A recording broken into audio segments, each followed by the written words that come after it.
decades of denial and secrecy and flat-out lying, America's defense establishment is finally admitting some of what it knows about UFOs.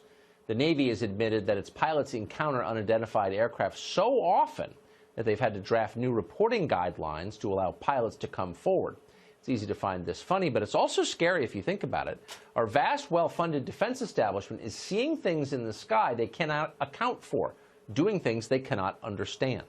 Should we be worried? Congressman Mark Walker is a Republican representing the state of North Carolina. He just sent a letter to the Secretary of the Navy, Richard Spencer, about the military's UFO investigations. We recently spoke to the congressman. Here's part of what he said. Should we be worried about this? Well, we are concerned about it. As the ranking member of Terrorism and Counterintelligence, we have questions. It comes down to some of the new infrared radar systems that we're putting on some of our new jets are detecting some things out there.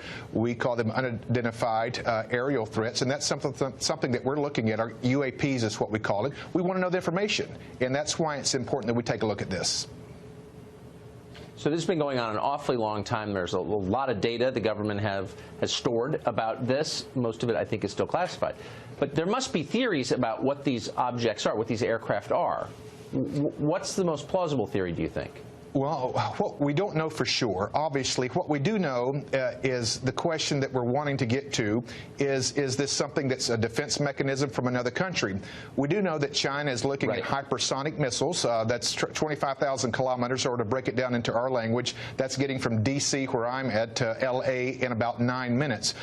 We don't know that the nuclear warheads can be attached to those. Is it something like that, or is it something more? We don't know, but I feel like it's something that we must take a look at, and that's why we've written Secretary Spencer of the Navy. Is there any indication that you're aware of that these sightings are foreign aircraft, Russian or Chinese aircraft? We don't know.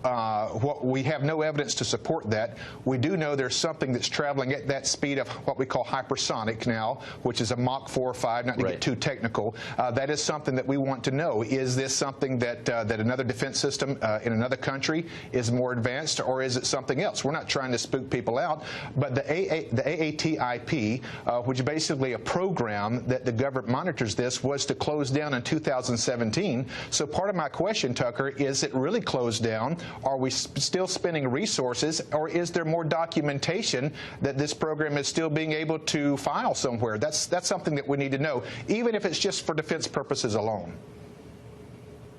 We spoke to a government employee who has worked on this issue, who said that the U.S. government has wreckage from one of these aircraft. Do you know anything about that?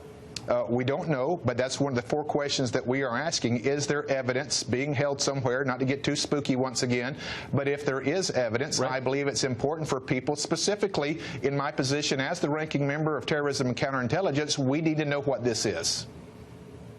Of course. And those are all legitimate questions. And I'm grateful that you're not being bullied or mocked into not asking them. Please, I hope you'll come back and tell us what the answers are. We look forward when we find out to coming back. Thank you, Tucker.